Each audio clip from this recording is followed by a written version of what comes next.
अमित जी, वैसे तो आपके 11 साल की सरकार में बहुत अचीवमेंट्स हैं, पर मैं कुछ चीज़ों पे बात करना चाहूँगा। ऐसे तो बहुत समय लग जाएगा, सब पे बात करेंगे। धारा 370 को ख़त्म करना, इसके पीछे कुछ बताएं, कैसे ये हुआ, कैसे संभव हुआ, मोदी जी का क्या रोल था, आपकी देखिए बहुत भाई, अहम भूमिका कैसे थी। हुआ तो पूरी दुनिया जानती है।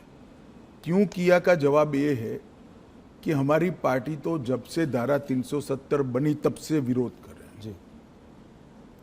भारतीय जनसंघ के पहले अध्यक्ष श्यामा प्रसाद मुखर्जी का जीवन ही धारा 370 समाप्त करने के लिए, मगर आज तक न भाजपा के साथ पर्याप्त बहुमत था, न दृढ़ इच्छा शक्ति से निर्णय हुआ था।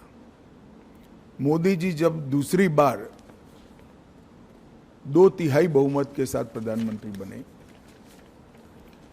तब पहले ही सत्र में धारा 370 को समाप्त कर दिया।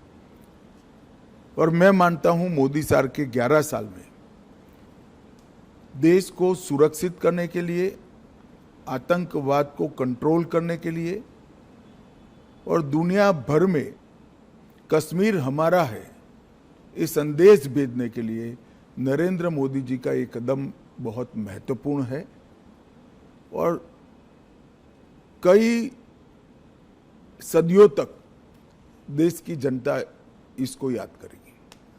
और भी तमाम रिफॉर्म्स हुए हैं, मगर थोड़ा सा मैं बात करना चाह रहा था इकोनॉमिक रिफॉर्म्स जो हुए हैं मोदी जी के अंडर। अभी हाल फिलहाल में जीएसटी का रैशनलाइजेशन हुआ है, बहुत बड़ा रिफॉर्म है। इनकम टैक्स को रेट्स को में कमी आई है पिछले बजट में, बहुत बड़ा रिफॉर्म है। कॉर्पोरेट रेट टैक्स कट किया। तो इन रिफॉर्म्स के पीछे क्या विजन था, क्या थिंकिंग थी मोदी जी की? देखिए, आप जीएसटी के अभी हुए सुधार के बारे में मैं बाद में बात करूंगा। जीएसटी की चर्चा कांग्रेस की सरकार थी तब से होती थी। श्री चिदम्बरम वित्त मंत्री थे तब भी हुई, श्री प्रणब मुखर्जी वित्त मंत्री थे तब भी हुई। कई बार कांग्रेस से गुमराह कर रही है कि ये तो हमारा आइडिया है। ठीक है भाई, आपका आइडिया है तो इंप्लीमेंट क्यों नहीं हुआ? राज्य विरोध करते थे। राज्य विरोध किस चीज का करते थे? राज्य विरोध जिस चीज का करते थे वो चीज देश की जनता को समझनी चाहिए। सभी को मालूम था कि जीएसटी आने से राज्यों के रिसोर्सेस में एक प्रकार का रिजर्व होगा, कमी आएगी। वो कमी की भरपाई के लिए उस वक्त राज्य केंद्र से गारंटी मांगते थे, जो कांग्रेस ने नहीं दी, राज्यों ने सहमति नहीं दी और जीएसटी के रिफॉर्म नहीं हुए। नरेंद्र मोदी जी प्रधानमंत्री बने, उन्होंने ये गारंटी दे दी। राज्यों की ग्रोथ रेट से लगभग डबल ग्रोथ रेट टैक्स की होगी, इस प्रकार का संवैधानिक वादा किया और पूरा भी किया। सभी राज्यों को इस नवंबर तक पैसा जाएगा जी। तो राज्यों की सहमति इसलिए बनी क्योंकि केंद्र सरकार ने एक वादा किया और वो वादा पूरा भी किया।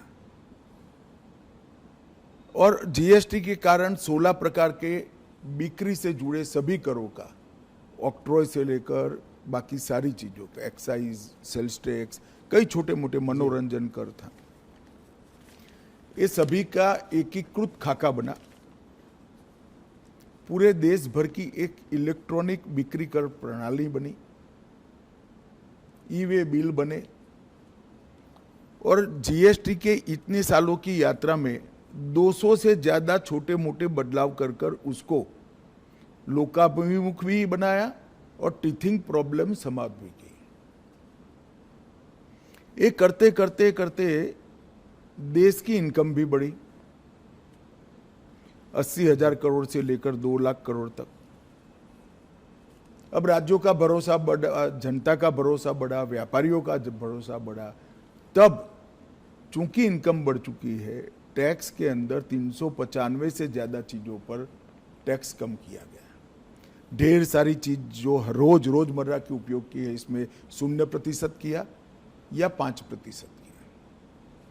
कुछ सेक्टर विशेष को, जिससे देश की निकास को एक्सपोर्ट को फायदा हो सकता है, उसमें भी एक वैज्ञानिक जीएसटी का दर रखकर निकास को ही प्रोत्साहन दिया।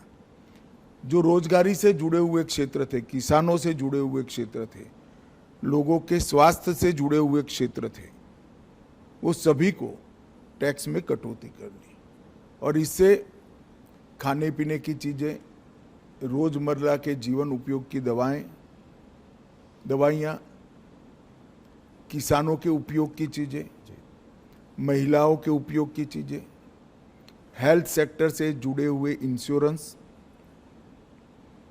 अब व्हीकल एक प्रकार से रिक्वायरमेंट बन चुका है, चाहे 2 व्हीलर हो चाहे 4 व्हीलर हो, वो सभी में टैक्स की कटौती हुई।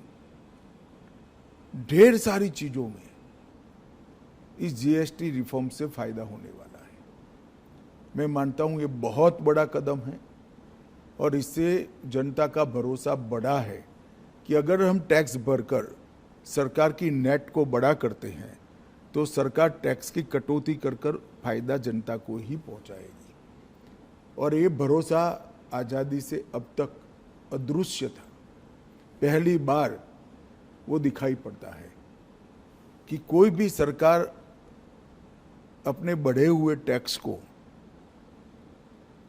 ये कहकर प्रोत्साहित करेगी कि भाई आप टैक्स भर रहे हो तो अब हम टैक्स कम करेंगे, तो ज्यादा से ज्यादा लोग टैक्स की नेट में भी आएंगे। मुझे विश्वास है इनकम भी कम नहीं होगी, इन्वेस्टमेंट बढ़ेगा, इन्वेस्टमेंट बढ़ेगा, बाजार में एक प्रकार से तेजी भी आएगी और लोगों को सस्ता भी मिलेगा और यहाँ उत्पादन की गतिविधियां भी बढ़ेगी और देश की निकास भी बढ़ेगी। एक तो मल्टी डायमेंशनल,